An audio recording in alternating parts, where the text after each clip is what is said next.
ಏನು ವಿಶೇಷ ಬೆಳವಣಿಗೆ ಏನಲ್ಲದು. ನಾನು ನಾನು ಯಾವತ್ತೋ ರಾಜೀನಾಮೆ ಕೊಡಬೇಕು ಅಂತ ಹಿಂದೆ ನಿರ್ಧಾರ ಮಾಡಿದ್ದೆ. ಅದು ರಾಜ್ಯಪಾಲರ ಒಂದು ತೂಗುಗತ್ತಿ ಒಂದು ತಲೆ ಮೇಲೆ ಇತ್ತಲ್ಲ, disqualification of membership office of ಪ್ರಾಫಿಟ್ದು. ಅದು ಕ್ಲಿಯರ್ ಆಗಲಿ ಅಂತ ಕಾಯ್ತಿದ್ದೆ. ಕ್ಲಿಯರ್ ಆಯಿತು, ಅದು ಬಿಟ್ಟುಬಿಟ್ಟೆ.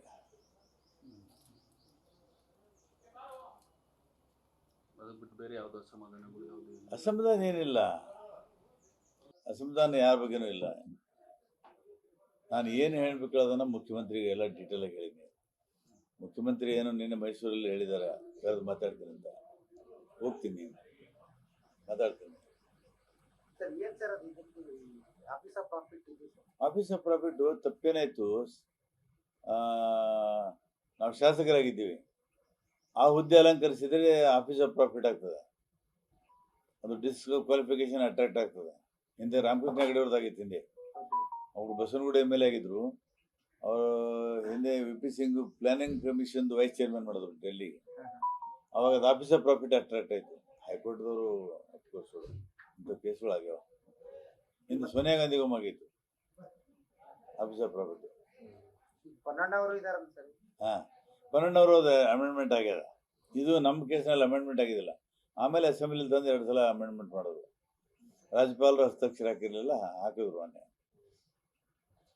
ಈ ಒಂದು ಬೆಳವಣಿಗೆ ಬಗ್ಗೆ ಸಾಕಷ್ಟು ಚರ್ಚೆ ಅಂದ್ರೆ ಈ ಒಂದು ರೀಸನ್ ಈಗ ಈ ರಾಜಕಾರಣದ ಬಗ್ಗೆ ಚರ್ಚೆಗಳು ದೇಶದಾಗ ನಡೀತಿತ್ತು.